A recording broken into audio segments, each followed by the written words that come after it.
after doing it, just within 1 month,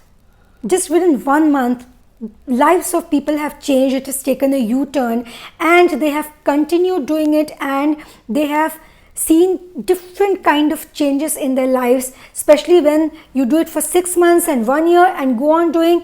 And at each stage, when you reach a particular stage and you complete a particular cycle, say half yearly or annual, different kind of gifts people have received from the universe. The abundance awaits us. The abundance awaits you. Now we have to choose what do we want to connect ourselves with, and it is the good luck we want to attract or the negativity there in store for us in the universe. Make sure that you get in touch with the right sort of aura and the right sort of energy, and attract those kind of energies that will complement your aura further and not contaminate it. Now when I say this, the universe, the ruler of the universe, has promised that in the universe, what we call the Brahmande Urja, has in store for us the good luck gems. So much in abundance, in form of wealth, in form of goodness, in form of health, in form of happiness, in form of bliss in the material world and the life hereafter. Only one thing which we have to put into practice, and that is submission. That is submitting ourselves and surrendering to that supreme power, and do the acts to make him have mercy, blessings and goodness on us.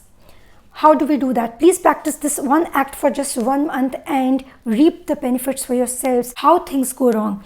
There was this house help, a new addition to the family, a particular couple who had 3 teenage boys. They welcomed a house help of, say, about 19-year-old. He used to do all the cleaning and washing of the house.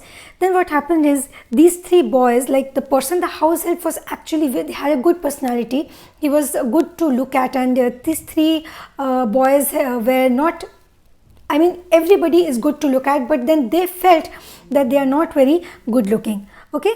Now what happened is, these 3 boys used to make group against him, and they used to tease him, you know, and they used to taunt him and try to put him down, and he was going into depression. That boy, that teenage boy, he was going into depression because he was a house help. They treated him like a servant. They gave him very bad treatment, and the couple kept themselves isolated from this. I mean, they were not into that. But these 3 boys, who were also teenagers, they used to get back from their high schools, and again used to taunt him, and they had made his life miserable. Now, one of them is now my client, and this is the incident during my coaching classes, and even during my consultation hours on phone, when I have online conversations with people, and I encounter so many issues cropping up on this family politics topic, and I would not want to divulge any details, because this is not something that we should highlight, but it's very important to discuss, because see, this has very, very severe karmic impacts on our latest stages of lives. I have seen families getting destroyed, people's lives getting ruined. They do something when they are teenagers which is not right, and when they are adults, they reap the impacts of what they have sown. I always say, do not be at the receiving end of family politics. Do not be the one who is at the giving side also. Especially avoid indulging directly into family politics. Do not hurt anybody. It was, say, 10 to 15 years back. Now he's settled in New Jersey, and he's doing well for his life, and he said that his child, now had got badly bullied in a hostel. And he said, I don't know why this happened to me, because that child was a very good child.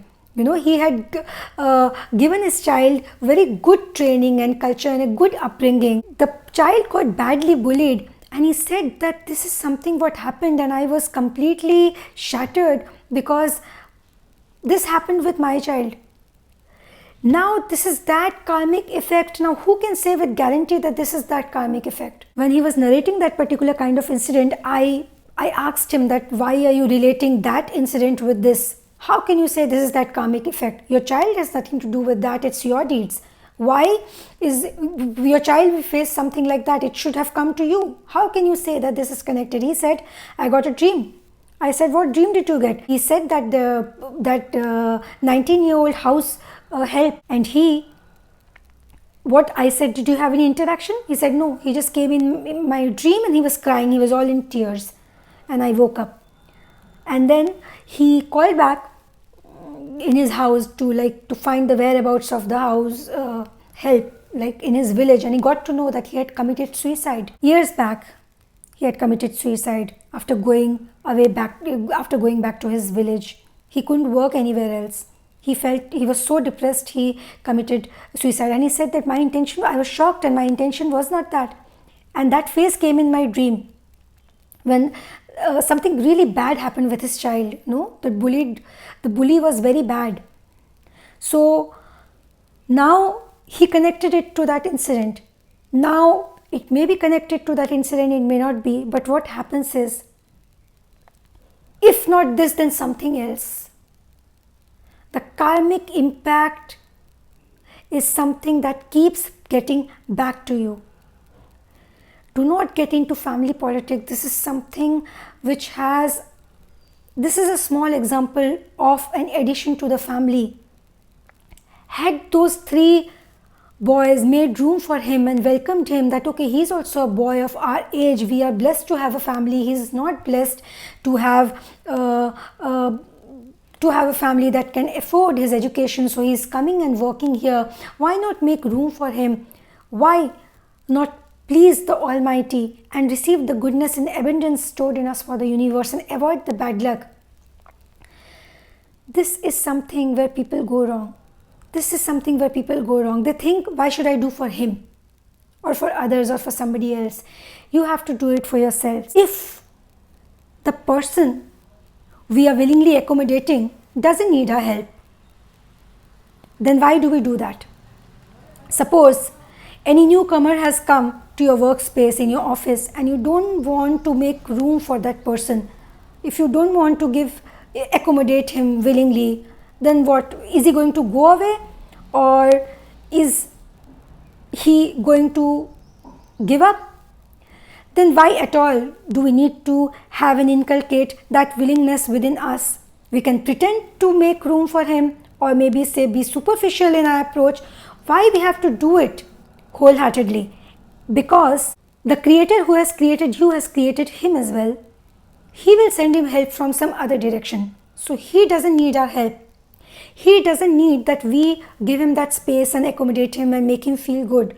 But we are doing it for the Almighty, because He is judging us all the time, and this is what we radiate, and that is exactly what we are going to take in and receive.